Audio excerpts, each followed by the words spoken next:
دیکھیے، پہلی بات تو یہ ہے کہ باجوہ صاحب کو، فیض حمید صاحب کو یا کسی اور کو انہوں نے سیاست میں ملوث کیوں کیا؟ اس لیے کہ ان کے در پر جا کر ان سے تعاون لیتے ہیں۔ حال یہ ہے کہ اسٹیبلشمنٹ تو وزیر اعظم کا ایک ماتحت ادارہ ہے، آرمی چیف کو تو ان کے ایڈوائس پر چلنا چاہیے، لیکن یہ سب کے سب ایسے ہیں کہ جا کر پہلے طے کرتے ہیں، NRO لے لیتے ہیں کہ ہم آپ کا ساتھ دیں گے، آپ ہمارا ساتھ دیں گے، اس لیے کہ اپنے پاؤں پر نہیں کڑے ہیں۔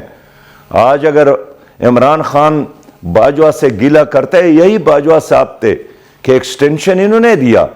PDM نے دیا، پیپل پارٹی نے دیا، صرف جماعت اسلامی نے ساتھ نہیں دیا تھا، اس لیے کہ ہم اصولوں پر کار بنتے۔ اور ہمارا پہلے سے یہی موقف تھا کہ سینیارٹی کی بنیاد پر فیصلے ہو، کوئی میرٹ ہونا چاہیے۔ جس طرح چیف جسٹس کے لیے ایک ضابطہ اور طریقہ بنا ہے، آپ کو پسند ہو یا نہ پسند،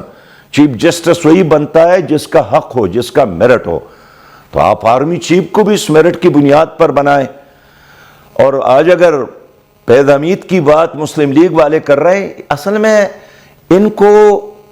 یہ سمجھنے کی ضرورت ہے کہ کیا آپ اتنے کمزور ہیں کہ ایک پولیس کا افسر آپ کی حکومت یا اٹھاتا ہے یا گراتا ہے، یہ اس لیے آپ کمزور ہو گئے کہ آپ ان کے کندھوں پر بیٹھ کر اقتدار میں آتے ہیں، پھر آپ کو وہ انگلیوں سے اٹھا کر چلانے کی کوشش کرتے ہیں۔ آپ کو یاد ہوگا